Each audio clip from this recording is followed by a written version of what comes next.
Je veux dire, faut pas acheter les arguments que j'entends partout. Le président ukrainien, il a été élu par des élections libres en Ukraine. C'était d'ailleurs pas du tout le favori. Je m'en souviens comme c'était hier. Et donc lui, c'est un président élu d'un système libre. C'est pas le cas de Vladimir Poutine, qui tue ses opposants et qui manipule ses élections depuis longtemps. Salut à tous. Emmanuel Macron n'y va pas de main morte. Zelensky serait le symbole d'une démocratie libre, tandis que Poutine incarne la tyrannie absolue.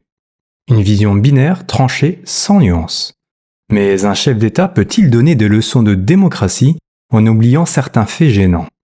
Parce que si l'on regarde de plus près, l'Ukraine sous Zelensky ressemble moins à un modèle démocratique qu'à un régime où l'opposition est réduite au silence, où les élections sont annulées et où les médias sont contrôlés.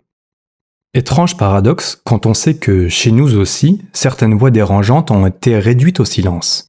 Fermeture de RT France, suppression de C8, sanctions contre CNews, tout ça au nom de la démocratie, bien sûr.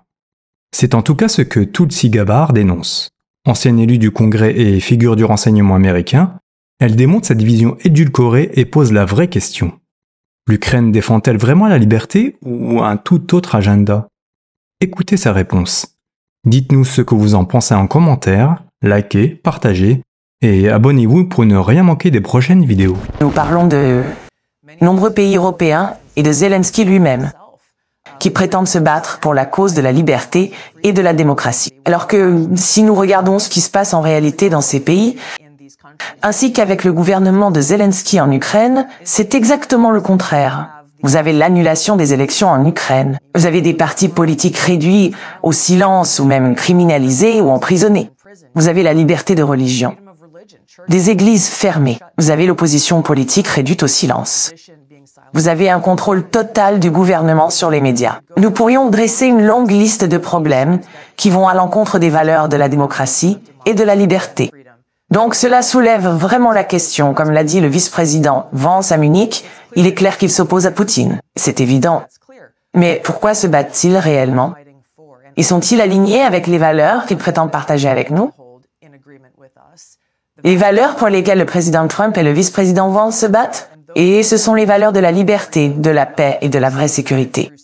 We're talking about many of these European countries and Zelensky himself, who claimed to be standing and fighting for the cause of freedom and democracy, when we actually look at what's happening in reality in these countries, as well as with Zelensky's government in Ukraine, is the exact opposite. You have the canceling of elections in Ukraine. You have political parties being silenced or even criminalized or thrown in prison. You have the freedom of religion, churches being shut down. You have political opposition being silenced. You have total government control of the media. We could go down a whole laundry list of issues that are against the values of democracy and freedom. So it really begs the question, as Vice President Vance said again in Munich, it's clear that they're standing against Putin. Obviously, that's clear. But what are they actually really fighting for? And are they aligned with the values that they claim to hold in agreement with us?